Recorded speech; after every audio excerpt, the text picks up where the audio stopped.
Hey, what's up everybody? Video 44 coming at you with another video. Alright. So, I wanted to talk about some dudes I did some homework on yesterday because with the draft coming up and I've been mentioning it for the last few days. Wow, the sky is beautiful. Hold up. Look at what we're looking at over here. Before I get any further, that looks incredible. Anyway, we're talking about a few draft prospects that I did a little homework on last night. 3 guys that, just getting the ball rolling in regards to my knowledge about this upcoming draft. And to be honest with you, I'm really excited about these players. One being Cody Williams, who's projected to be anywhere between 1 and 5 in the draft this upcoming year. And, what I saw from Cody was good decision making. A guy that doesn't make too many mistakes. He's J-Dub's brother over there in OKC. Jalen Williams, this is his little brother, and he's projected to be even better than him, to be honest with you. The only thing that I can say about Cody that kind of can work against him is his lack of athleticism and strength. Not the quickest guy in the world, but then again, it's early in his first college season was where I saw most of that footage. I'm sure he's gotten stronger since and will continue to get stronger, especially when he joins the league. That comes naturally. But his three-point shot, he shoots over 60%. But the problem is he doesn't take many shots. So what you have is a small sample size with very high shooting percentage. So maybe that has improved since. I think the footage that I watched from him was more or less from like 2 months ago. So he's in the Final Four, not Final Four, but in NCAA tournament right now. I think his team made the Sweet 16 in Colorado Buffs, and we'll get a chance to take a look at him. I think today or tomorrow. I'm not really sure, but yeah. That is what's going on there. Cody's a fantastic slash player. You can get to the rim, draw fouls. He shoots very well from the arc, from the free throw line. And then just an overall nice player with length. I don't remember exactly how tall they said he is. I think about 6'8", something like that. And a connective player, one of those kind of guys that can get everybody involved, make good decisions. Find the open man very, very quickly. That's one of his superpowers, is how fast he can find the open man in a live dribble situation. So, that's basically what I saw from Cody Williams, man. There's more homework to do on him. I think I did the least amount of homework on him. I only watched one video on him. But what I saw was pretty impressive, and I think that the type of player that he is, given the fact that he's a wing, and wings are at a premium at all times, can make you feel really confident that this is a player that should be drafted really high. And I don't know if he's first overall or not. I still have more homework to do on some of the other higher prospects, but he looks like a pretty good prospect in a draft that's not overly talented. You know what I mean? So a lot of these guys, you're going to project them higher this season than you would most seasons just because of who they're coming in with. But that's just to be understood as you do homework on this draft. So, it's not a great draft, but you do have some prospects there that can really help a team. Good role players, good starting players, that kind of thing. So I think Jalen Williams, little bro, Cody, can be one of the better players from this class, and I expect him to be drafted pretty high because of it. Now, the next player that I did homework on was Nikola Topić. I believe they call him Topić. It's spelt Topic, but it's Topić, I believe. And what you want to do with this player is put the ball in his hands and let him get other people involved. He is a very, very good Goran Dragic type of guy who's going to get to the line, make layups, make plays for other people, do all different types of things that will allow for his team to be better around him. He makes offensive players better. What I learned from Topić is that he's fast, man. He doesn't move side to side a lot. A lot of what he does is in a straight line. I'm pretty sure as he gets into NBA circles, he's going to be able to work on his handle, be a little more shifty. But this is a dude that comes with you with a lot of force and will lay the ball up with left hand, right hand. And it's, one of those situations where it's really, he defies the stereotype of the guy who's Serbian, who's not really coming at you with a lot of force. He's not dunking the ball too much. I did see him attempt to dunk in one play, but his ability to slash is going to be underrated. And he definitely has that in his game. He's fast. When he comes at you in a straight line, boom, he's gone. And so I really like this player because he's going to put a lot of pressure on defenses, putting pressure on the rim, putting pressure on them to backpedal and stuff like that. Now, from what I understand, his team doesn't run a whole lot of fast breaks over there where he's at. He's already playing professional ball. I think he's only 20 years old, 19 years old. But they don't run a lot of fast breaks for whatever reason. They set up in the half court a lot. But it looks like he would project to be somebody who's going to play great with a big who can run the floor. High fly acts like Obi Toppin and stuff like that. He's going to play great with those guys, get them lobs. And just overall somebody you want to put into a good offensive system. Like San Antonio, he would be a great pick for the San Antonio Spurs. Because he's going to get the ball to Wemby. He's going to get the ball to Vassell and those guys. And he's going to take pressure off of them by making teams defend him, particularly when he's driving at the rim. Now, his three-point shot is his weakness at this point.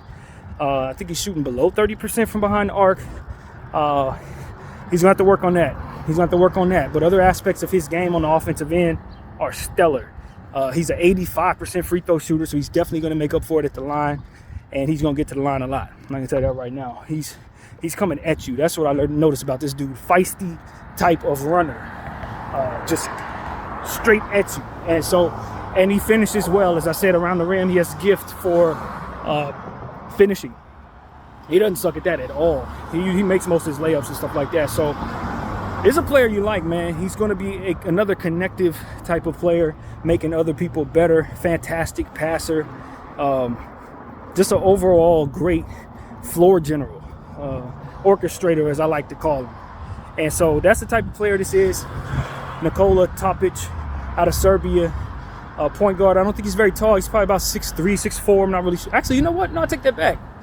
He's like 6'6". Yeah, they did say he had some length on him too, but it doesn't necessarily translate defensively. Now, defensively, that's where he's not very strong. He's not a good defender by any stretch of the imagination.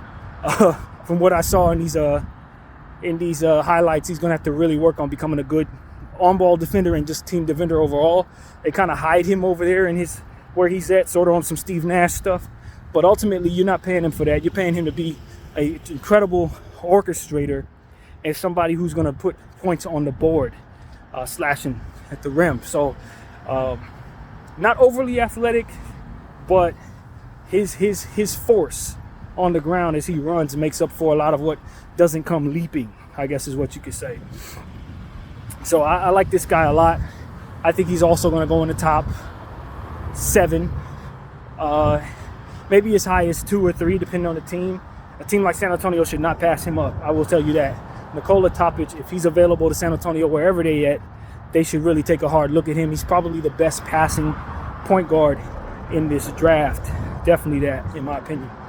Now, the third guy we're going to talk about is a guy by the name of Dalton Knecht. Now, I did the most homework on Dalton Knecht, and I'll tell you exactly why. Because the first video I watched on him, the person who was talking about him was so down on him that I felt I needed to get a second opinion. It was one of those. Like, yo, if the whole world is telling me Dalton Knecht is the truth, and then I go to his draft video and the person who's talking about him hates, it's like, I'm probably going to need to listen to somebody else to really get an understanding of what this player can actually do. And so that's really what it was. But Dalton Knecht is a scorer, man. He's a scorer. When I say scorer, scorer. He's also in the NCAA tournament right now with the Tennessee Volunteers. He won his game yesterday. I watched a 10-minute highlight of that. After doing homework on him, he had 18 points, 7 boards. What I like about this dude is his athleticism on the offensive rebound and dunks. He is explosive. He is very explosive. And it's one of them things where he has to also break the stereotype because he's a Caucasian dude. A lot of people are going to try to compare him to other players. But what you like about this dude is, like many players before him who are tall, he has a high release point.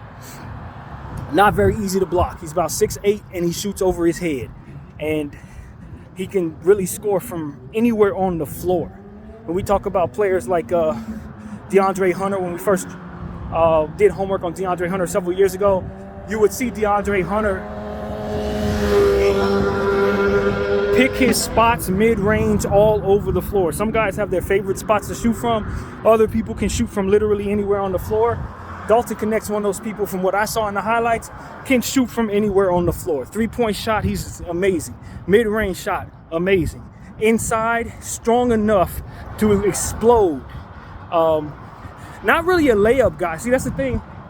His finishing around the bucket, he's not like Topić in that way. He can miss some layups here and there. He's not overly crafty when he has the ball in his hand looking to dribble toward the rim. But like I said, off an offensive rebound, explosive. Explosives. You'd be like, what the hell? Where'd that come from? He's one of those. Double hand dunk, stuff like that. And so he's been compared to some people that I don't know if it really makes sense to compare him to. Like I heard somebody compare him to Devin Booker. But Devin Booker has so many other components to his game, and he's a guard. He's playing point guard right now. He's a dribbler. Dalton Knecht's not going to dribble the ball like that. Dalton Knecht's not looking to add any components to his game that Devin Booker has. But what you will compare them to in regards is to how Devin pulls up from the mid-range, how Devin shoots the three ball, that kind of thing. But to compare him to Devin Booker, maybe in shooting motion to a degree, but not to me. I didn't see Devin Booker there. But one thing I did see in this kid was the ability to shoot the ball continuously from pretty much anywhere on the floor. He doesn't really have too many weaknesses when it comes to scoring the basketball. And he's such a volume scorer to where he can play himself into all-star range if you don't ask him to be more than he's supposed to be. He's a significant scorer. You know who he actually reminds me of? And this is going to sound strange to a lot of people. He doesn't have a body like this person, nor does he have, he look like this player in any way when he moves. But he reminds me of Cam Thomas. Like a tall Cam Thomas. Because Cam Thomas is the type of dude where you put him out there and he can go for 50. All shots up. And that's more like who I think Dalton Knecht will be like in his own right. I don't expect him to do a whole lot, but when he scores, he could be one of the very best scorers in basketball. Just constantly putting pressure on the defense. Offensively, defensively rather is what I'm trying to say. Defensively, no, he's not that. Defensively, he's weak. He's a weak defensive player. But as I was listening to No Ceilings, and they talked about him for a good 35 minutes, I listened to the whole thing. Essentially what they were saying is his defensive issues usually can be accredited to how much responsibility he has on the offensive end. So when we think about players like Dirk Nowitzki, Luka Doncic, Bron James, you don't kill them for not playing defense at a certain level, because you know what responsibilities they have on the offensive end. Their best defense is their offense. Putting pressure on other guys, getting people in foul trouble, running the score all the way up. I think Dalton Knecht's that kind of dude. He's running the score up. And he's going to be efficient doing so. And as long as he remains healthy 100%, his speed should be where it needs to be. His pull-up game is immaculate. And he is one of the best players in this draft. Now, I walked away from that first video not with this opinion, because as I said, the guy that I was listening to was so down on him. He's focused in on his defensive deficiencies more so than anything else. And those deficiencies are real. He's not a good defender. He's not somebody you're going to send out there and expect to have any success. Teams are going to score on him, especially fast wings like De'Aaron Fox and stuff like that. If he switches out on those people, it's buckets for them. But on the other end, he's putting up so many damn buckets himself. If you put him in the right role to where he'll make up for it, they're going to have to keep up with him scoring the ball, and he's likely going to be just as efficient as any of them. So I think doing homework on Dalton Knecht really helped, because if I walked away from that video thinking I knew who this was, I would tell people to pass on him. He should go in the second round type, how bad that dude was talking about him. But the reality is, when you start doing more homework on him, you start looking at how he's improved since that video was made, you start to realize that the jump that he's made over the last month particularly going into this tournament, has really made it so that people respect him more. He scored, what, 39 in one game and came back, scored 40 the next game. Like, he's one of those. And that's why I compare him to Cam Thomas, because Cam Thomas is that kind of dude. He's going to give you 50 3 nights in a row. You know what I mean? Not to say that Cam Thomas is the most consistent scorer. I think Dalton may prove to be more consistent and will probably have a more specified role because of his length and height. But if Cam Thomas was 6'8", you know, it'd be a different story. And I think that's what Dalton is, somewhere around 6'8", 6'7", pretty good length. And attacks the rim. He's much more of an attacker. Like I said, they're not the same player anyway. I just expect that type of production from Dalton, to where you look up, he has 50 tonight. Tomorrow he's gonna have 45. The next night he's gonna have 35. Like, he's just, as long as he's in that type of role, I think he's an extremely deadly scorer. Way more efficient than some of the predecessors that he's gonna be compared to in like body, like size, that kind of thing. He's gonna be better than some of the dudes, man. He's like the next level Caucasian scorer. He really is, man. And I see some Carmelo Anthony there in the way that he pulls up, shoots the ball. Not necessarily all the size that Carmelo provides and the physicality in the paint or nothing like that, but just some of the mid-range choices, the high release point, the quick release point. I see a little Melo there. I see a little Dirk there. I see, you know what I mean? To a much lesser degree, a guy like Keith Van Horn or Wilson Chandler. He reminds me of that kind of piece. Yeah, he's gonna be a real problem, man. Especially if he goes to the right system. The team I want to see him go to, since I know they're a lottery team this year, but probably won't stay there for long, is the Memphis Grizzlies. He stay in Tennessee. He looks like a guy who's going to add to that team. Probably come off the bench, but play as their sixth man and just run the score up. Give them a dynamic that you're not used to seeing on that team too often, which is a pure scorer from behind the arc. With some of the issues that they've had with guys like Brandon Clark, you know, losing Dylan Brooks to free agency, I think they could bring in a player like him and stick him next to what it is they already have. And you couple that with the players that they've been finding, Vance Williams, Scottie Pippen and those guys, he could be a part of their unit and just leave them in a position to be one of the best bench units in the league.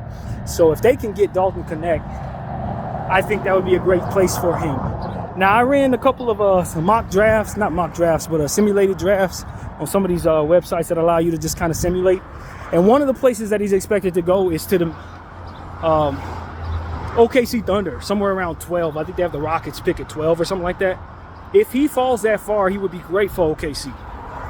Absolutely great for OKC, because that's exactly the type of player that their facilitating guards can get the ball to. SGA, obviously Giddey, J-Dub, they can get him the ball in the corner. They can get him the ball in his spots, take pressure off of him by being threats themselves. And that's really what you need. You don't want him to be the only scorer that can shoot the ball on a team. You want him to be surrounded by a bunch of dudes who can do the same thing he does, while being unselfish enough to get him the ball. That's exactly the type of situation. I think one thing you can mention about Dalton Knecht, which is really important to me, is that he's taking on the best defense in college. They're throwing their best at him. You know, a lot of the guys that we're going to be doing homework on, a lot of these guys that we've talked about already, they don't see the best defense a lot of times, or the defense isn't catered around stopping them. The defense on a given night in college has been catered around stopping him, and he's still been getting 39, 40 points against those defenses. So I think that's a really important point to consider when talking about Knecht, because he's such a force at this point that you have to game plan against him, and he's busting up those defenses left and right as he continues to be efficient as he has been. So that's somebody you definitely want to pay attention to, and make it so that you understand that he in the league will likely not be taking on those type of defenses. So if he takes the league's second and third string of defense, or if he's the fourth option or something like that, he may flourish in that fourth option. Another guy I want to compare him to is a guy by the name of Kyle Kuzma. Even though there are certain things that Kyle Kuzma does that he probably doesn't have in his game necessarily, when it comes to picking his spots, shooting the ball, what you want him to be, what you would expect Kuzma to be with the Lakers back in, Dalton Knecht can be who it is we wanted Kuzma to be, scoring the ball from the corner and picking his spots and things of that nature. So, yeah, I'm high on Knecht, man. I don't think he would be a lottery pick in a very good draft because of his limitations defensively, because of the other intangibles that other players would have around him in any various drafts. In a year where a guy like Anthony Edwards or Wembanyama or something like that to come out of the league, at a draft, he probably wouldn't go very high. But in a draft like this, where everybody's a role player and everybody has significant weaknesses and nobody's really expected to be an all-star, Dalton Knecht's probably somebody you feel great about taking in the top 10, man. Maybe even the top 5, to be honest with you, after the homework I've done. Not if you listen to the first video that I watched, though. In the first video, they have you thinking this dude gonna turn into Steve Novak or something like that. But that's not what I expect. That's not even the floor for a guy like him. Now, I heard a comparison to Knecht. People were talking about maybe he could be somebody like who's that over in Cleveland? I forget his name. They just paid him out of Miami. Man, I can't think of homeboy's name. But the problem is a player that they're comparing him to is a really good defensively. Dalton's not going to play any defense like that. So when you talk about what the value of that player would be, I can't think of his name, but when you talk about the value of what that player would be, you're not talking about shooting the ball. Because Dalton's not really two-way like that. So that's really what the difference is. I think they're confusing the value of what that player brings to the table and why he was paid so much, why he's valued so high. It's not because of what he can do offensively. It's because of what he can do on both sides. Dalton's a one-way player who has superpowers on the offensive end. He's going to score the ball continuously. And the more you feed him, the more you feel good about that. So I wouldn't compare him to whoever the hell that is I can't think of that plays for the Cleveland Cavaliers off of their bench, who used to play for the Miami Heat for many years. They just gave the money to in the offseason. Yeah, man, I hate when that happens. Forgot his name, but I can see who it is in my head. He just hit a half-court shot at the buzzer, for those who are wondering. Better hint of who it is I'm talking about from the Cleveland Cavaliers. A couple weeks ago, he hit a half-court shot at the buzzer. So, yeah, man, that's what I wanted to say, man. The most homework I did on any player was Dalton Knecht, because I needed somebody to convince me that he wasn't Steve Novak. And they did. He's definitely not Steve Novak. In fact, he's probably closer to a player like Dirk Nowitzki than he is to a player like Steve Novak. He's a real deal, and as long as he doesn't run into any injury issues just like anybody else, you expect for him to come into the NBA and immediately translate into being one of the better perimeter and mid-range scorers in the league, to be honest with you. And he comes with a certain level of what I want to say is fire, a certain level of intensity. I don't know if it's killer instinct necessarily. I haven't seen him play myself to know, but he definitely comes with a certain